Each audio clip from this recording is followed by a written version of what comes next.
아멘. 우리는 가끔 내 이야기, 자신의 이야기를 참으로 내 입으로 이야기할 수 없을 때가 있죠. 그럴 때는 어떻게 합니까? 마치 다른 사람 이야기하듯이 남의 이야기처럼 꾸며서 빗대어 말할 때가 있죠. 어떤 사람이 이야기하는데, 옆집 집사님이 말하는데, 누구 친구 이야기인데 하면서 내 이야기를 그렇게 빗대어서 말합니다. 왜요? 내 이야기를 내 입으로 하기가 좀 부끄럽고 쑥스러울 때 그렇게 하시죠. 오늘 성경의 이야기가 바로 그런 장면 중에 하나입니다. 하나님께서 우리에게 하나님의 마음이야, 내 마음이야, 내 이야기야, 내 마음을 좀 알아줘 하면서 사실 아브라함의 이야기를 가져와서 하나님의 이야기를 하고 계시는 겁니다. 아브라함 하면 우리는 믿음의 조상이라 이렇게 떠오르죠. 아브라함 하면 그가 얼마나 큰 믿음을 가졌는지, 믿음으로 시작했던 사람, 그래서 하나님 앞에 그 믿음이 칭찬받고 그 믿음대로 응답받은 그런 믿음의 샘플이 바로 아브라함이라 생각할 수가 있어요. 이 아브라함을 통해서 하나님은 우리에게 믿음이라는 건 이런 거야. 너희를 구원하신 하나님이 누군지 알아? 너희가 아무것도 아닐 때, 하나님의 구원의 은혜를 받을 만한 모든 조건도 없고 아무런 자격도 없을 때, 아브라함처럼 우상이나 섬기고 그렇게 살아가는 그럴 때 하나님이 너를 찾아오시고 불러주신 거야. 아브라함을 그렇게 부르시고 아브라함을 또 선택하셔서 하나님의 백성 삼으신 것처럼 우리를 그렇게 하나님께서 하나님의 백성 삼으셨다는 것을 가르쳐 주는 거죠. 그러니까 아브라함을 통해서 믿음의 모델로 세워주셔서 믿음이 뭔지 알아? 아브라함이 그렇게 아무런 조건이 없을 때 하나님이 부르실 때 아브라함은 믿음으로 그 말씀에 순종했어. 아무것도 바랄 수 없고 아무것도 보이는 것 없을 때 오직 하나님의 말씀만 믿고 그가 자기 집과 친척과 고향을 떠나서 하나님이 지시하는 땅으로 갔던 사람이야. 여러분, 지금이야 이사하는 게 쉽죠. 시골서 서울로 올라오는 거 쉬워요. 그러나 우리 어른들 어렸을 때 생각해 보세요. 고향을 떠난다는 것은 굉장한 모험입니다. 고향을 떠나서 내가 어디 가서 이렇게 터를 잡고 산다는 것은 대단히 용기가 있는 거예요. 그런데 고대 사회에서 고향, 자기 부족, 자기 백성을 떠나서 다른 곳으로 전혀 알지 못하는 나라로 이렇게 이민을 간다는 건 그건 정말 위험천만한 상황이죠. 아무나 할 수 없는 거예요. 그런데 아브라함은 그렇게 하나님의 말씀만 붙잡고 갔더라. 그것을 믿음이라 그러죠.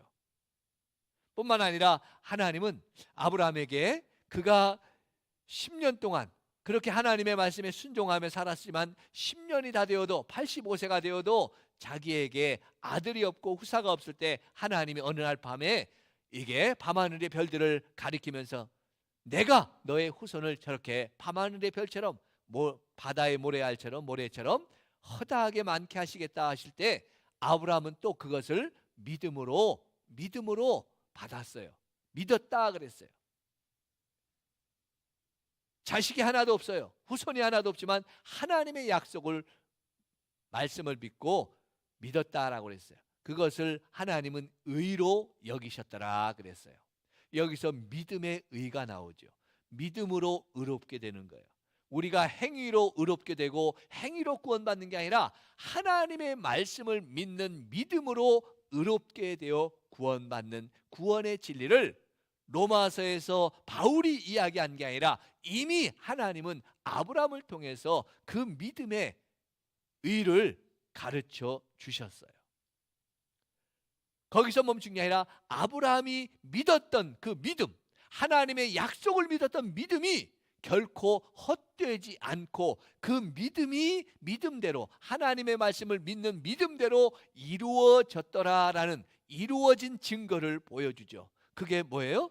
바로 아브라함이 100세에 죽은 몸에서 낳은 아들 이삭이잖아요.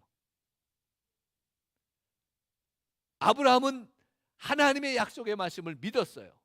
자기 몸은 죽었지만 자기 몸은 정말 자식을 낳을 수 없는 그런 몸이고 아내도 경수가 끊어진 몸이지만 하나님의 약속을 믿었더니 그 약속대로 하나님께서 이루어 주신 증거가 바로 이 이삭이죠.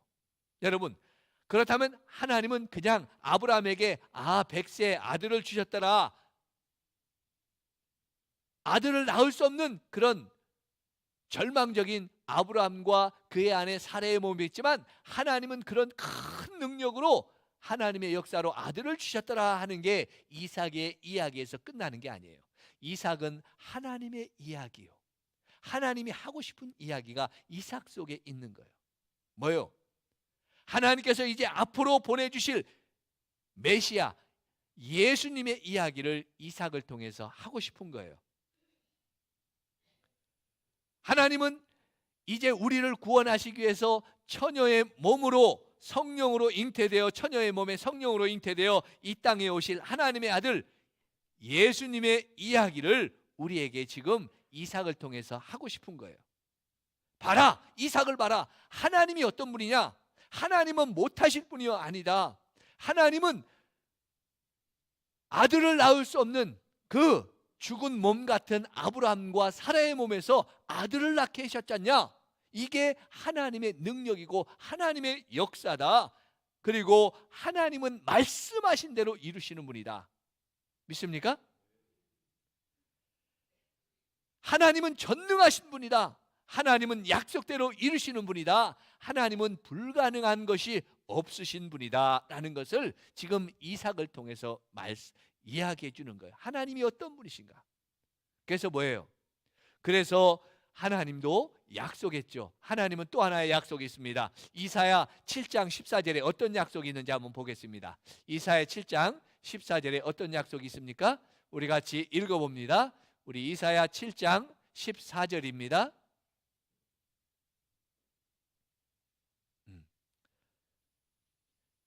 이사야 7장 14절 같이 읽습니다. 그러므로 주께서 친히 징조를 너희에게 주실 것이라. 보라, 처녀가 잉태하여 아들을 낳을 것이요 그의 이름을 임마누엘이라 하리라. 하나님께서 이사야 선지자를 통해서 몇천 년 전에 약속해 주셨어요. 내가 너희를 구원하시기 위해서 한 아들, 내 아들을 보내주실 것이다. 근데 어떻게 보내준다고요? 처녀의 몸에 잉태되어 올 것이다 그랬어요. 임마누엘이 뭐예요? 하나님이 나와 함께 하신다는 거잖아요. 하나님의 아들이 우리와 함께 하시기 위해서 처녀의 몸을 통해서 우리에게 아들을 주실 것이라는 약속, 말씀을 해주셨어요. 그러므로 하나님의 독생하신 아들 예수 그리스도가 예언대로 동정녀 마리아의 몸에서 성령으로 잉태되어 이 땅에 찾아오시고 태어나신 것을 믿을 수 있기를 축복합니다. 여러분, 그런데 이 사실을 아직도 이것의 의문이 풀리지 않아서 예수님을 하나님으로 메시아로 구원자로 믿지 못하는 수많은 지성인들이 얼마나 많은지 몰라요. 여러분, 우리는 교회 안에서 있으니까 믿음의 사람들이니까 예수님은 하나님이 마리아의 몸을 통해서 동정녀 마리아의 몸을 통해서 우리에게 보내신 하나님의 아들이시야 라고 다 믿고 있죠. 여기 그렇게 믿는 사람들만 모였으니까 다 믿는 것 같죠. 근데 교회 밖에만 나가면 똑똑한 사람, 잘난 사람, 뭐 좀 안다는 사람은 여기에 걸림돌 되어서 야, 어떻게 처녀가 남편도 없이 애를 낳는데, 어떻게 아들을 낳는데, 그건 있을 수 없는 일이야. 그건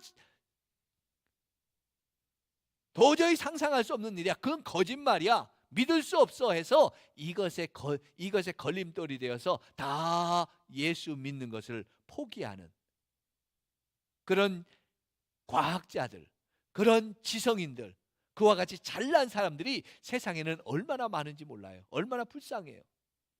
하나님은 이삭을 통해서 나는 못할 일이 없는 거야, 죽은 몸 같은 데서도 생명을 주는 사람이야, 아니 하나님이야, 이렇게 말씀하고 계시는데 우리는 하나님도 할 수 없어. 이렇게 말하는 거예요. 많은 사람들이. 아브라함의 이야기를 통해서 하나님의 이야기를 들으시고 이 시간 깨닫는 성도들이 되시기를 주의 이름으로 축복합니다. 하나님은 동정녀 마리아에게도 하나님께서 성령으로 잉태케 하셔서 우리에게 하나님의 아들을 보내주시는 그런 전능하신 분인 줄 믿을 수 있길 주의 이름으로 축복합니다. 이것을 이삭의 이야기에서 하나님은 하고 싶은 거예요. 앞으로 나도 이렇게 할 거야. 그냥 믿어라는 거예요. 근데 사람들은 아브라함은 100세의 아들을 낳았대. 뭐 그럴 수도 있겠네. 그렇게 인정을 하면서 처녀가 동정녀의 몸에서 잉태하여서 아들을 낳았다는 이 기적의 소식은 못 믿거든요.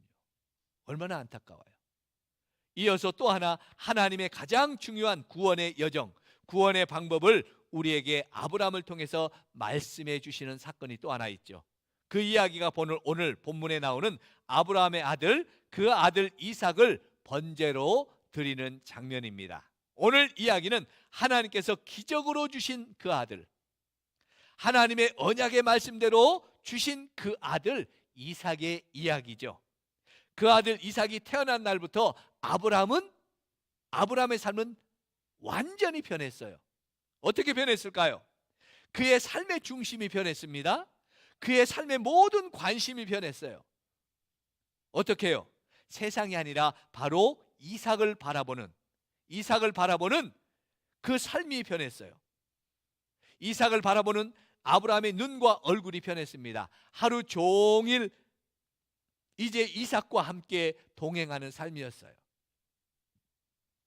고대 사회에는 유치원도 없잖아요. 지금은 5살만 먹으면 유치원으로 다 도망가서 엄마 아빠하고 잘 안 놀지만 그 당시에는 유치원도 없었고 학교도 없었으니까 어떻게 했어요? 그냥 하루 종일 이삭과 함께 동행하는 삶이었습니다. 이삭과 함께 놀고 이삭과 함께 잤고 이삭과 함께 일도 했어요.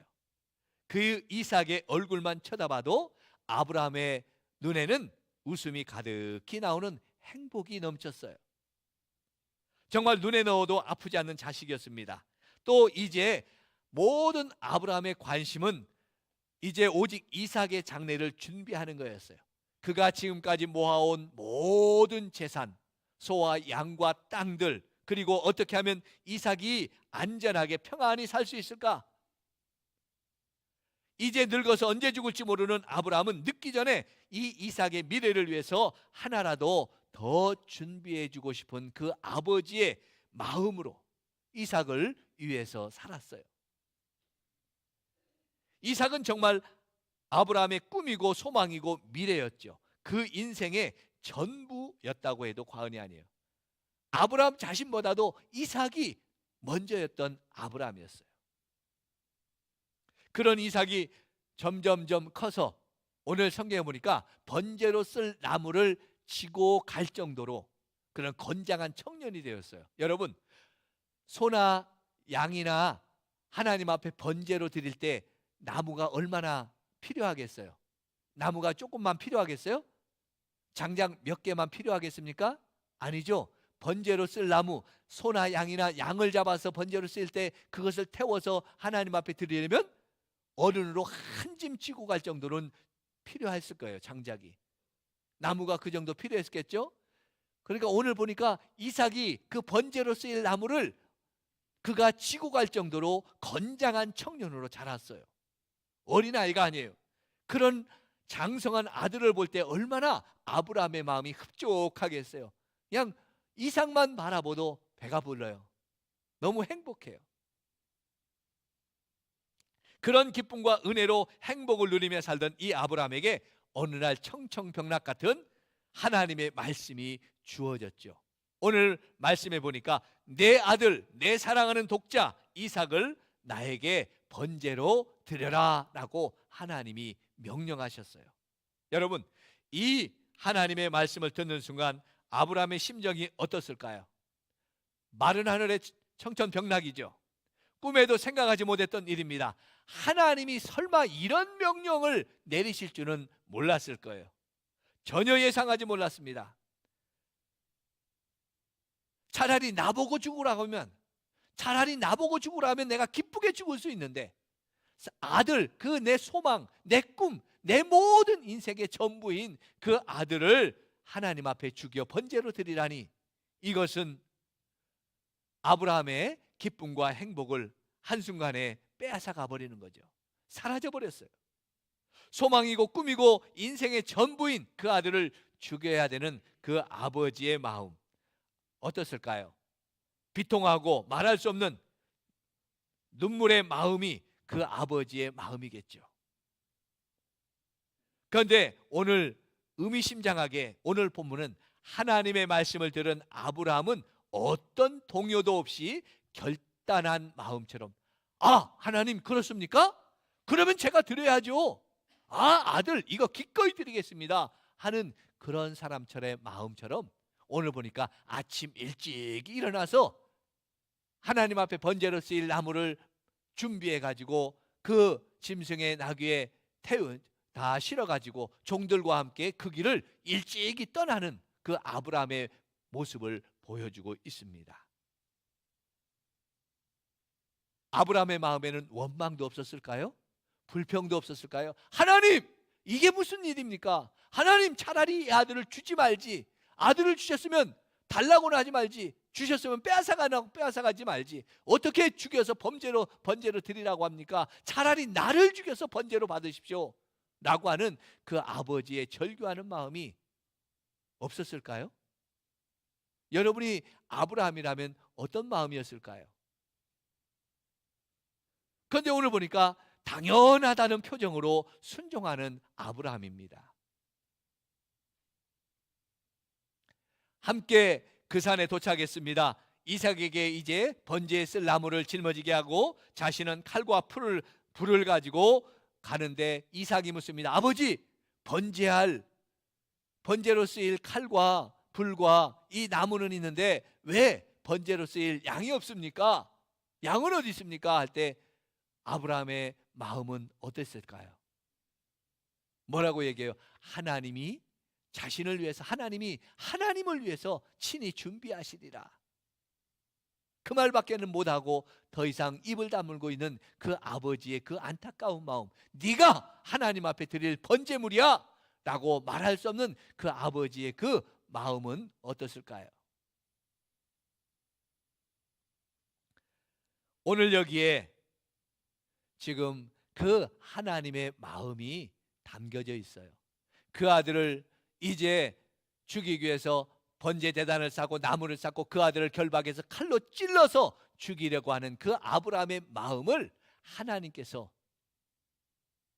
말씀하시면서 그것이 하나님 아버지의 마음, 하나님의 마음인 것을 보여주고 있습니다. 무엇일까요?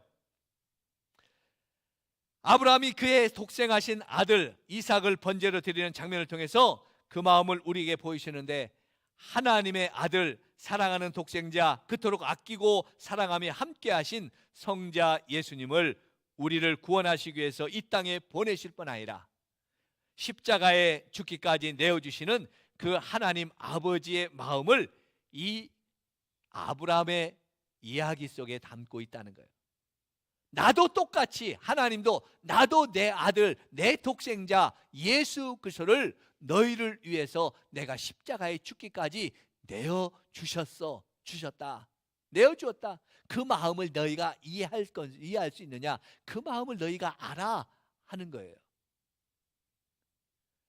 아들을 사랑했지만, 아브라함은 아들을 사랑했지만, 자기 목숨보다 더 사랑했지만, 그러나 하나님을 더 사랑했기 때문에, 아브라함은 하나님의 명령이었기 때문에 그는 그 아픔과 안타까움 속에서도 순종했던 그 아브라함의 마음이죠. 그 마음이 하나님 아버지의 마음이라는 거예요. 독생하신 우리 예수님을, 독생하신 아들을 하나님이 사랑하셨죠. 사랑하셨지만 어떻게 해요?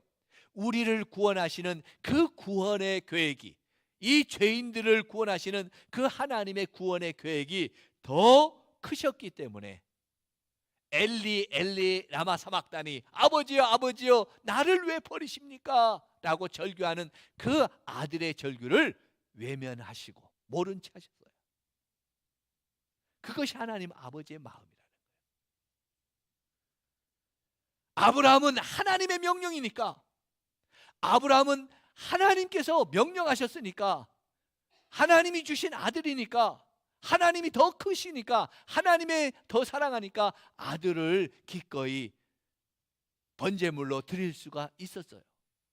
그러나 하나님은 누구도 그것을 명령하지 않았어요.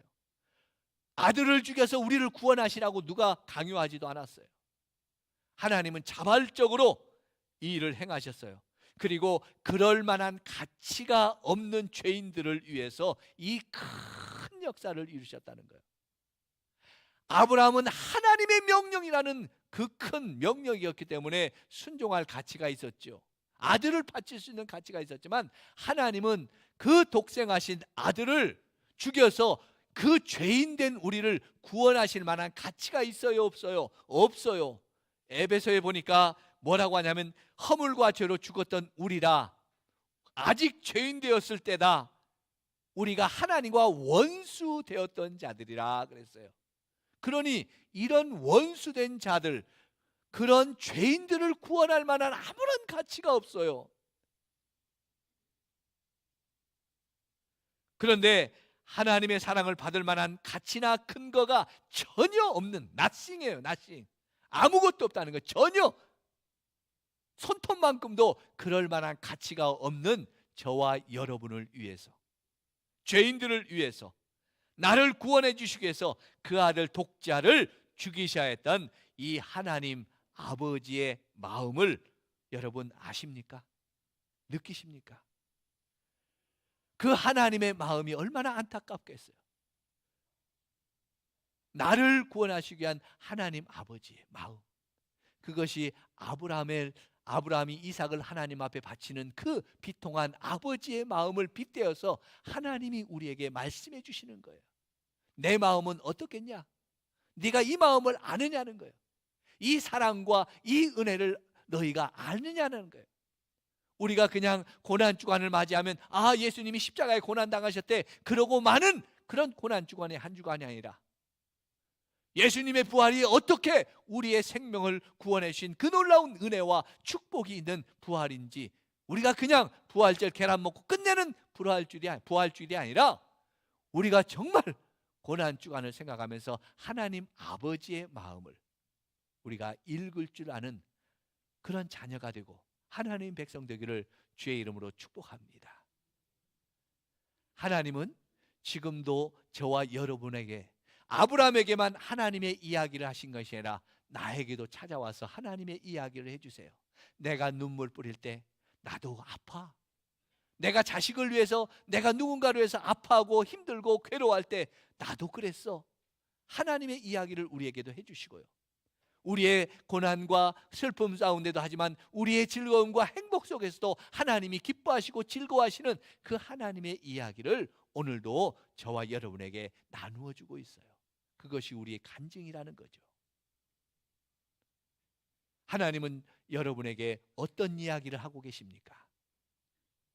그 하나님의 이야기, 이 고난주간에 나를 사랑하신 하나님 아버지의 이야기를 내가 듣고, 예수님의 그 이야기를, 나를 얼마나 사랑하시는지 그 주님의 이야기를 내가 듣고, 그 은혜 가운데서 다시 한번 고난주간에 감사가 있고 그 고난에 동참하는 저와 여러분의 귀한 믿음의 한 주간 될 수 있기를 주님의 이름으로 간절히 축복합니다.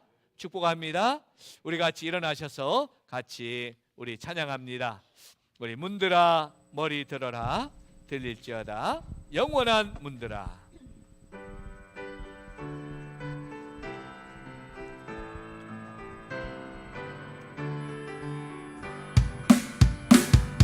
문들아 머리 들어라, 들릴지어다 영원한 문들아, 영광의 왕 들어가시도록,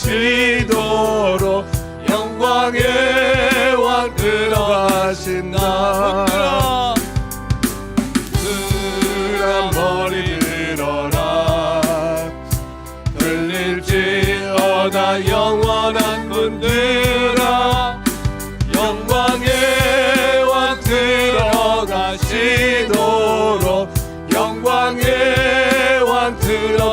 위대하신 나 영광의 왕이시며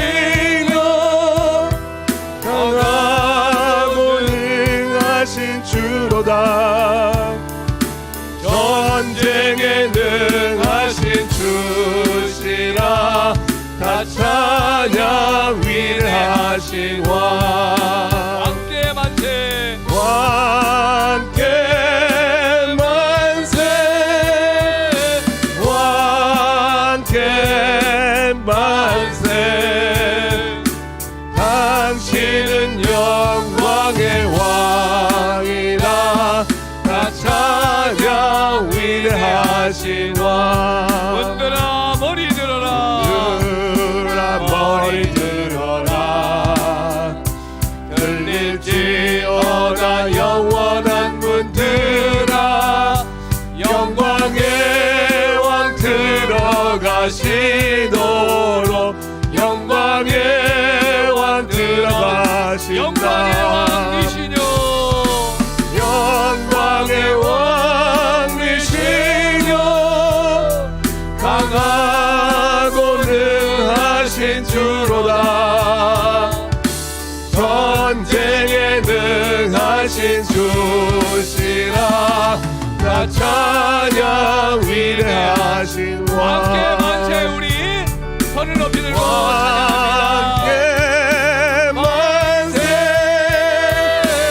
왕께 만세 당신은 영광의 왕이라 다 찬양 위대하신 우리 목소리로만 함께 찬양 왕께 만세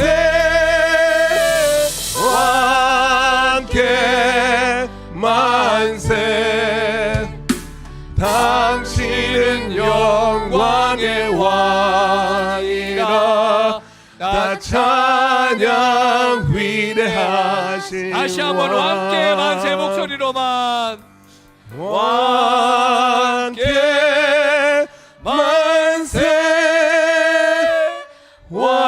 왕께 만세 당신은 영광의 왕이라 다 찬양 위대하신 왕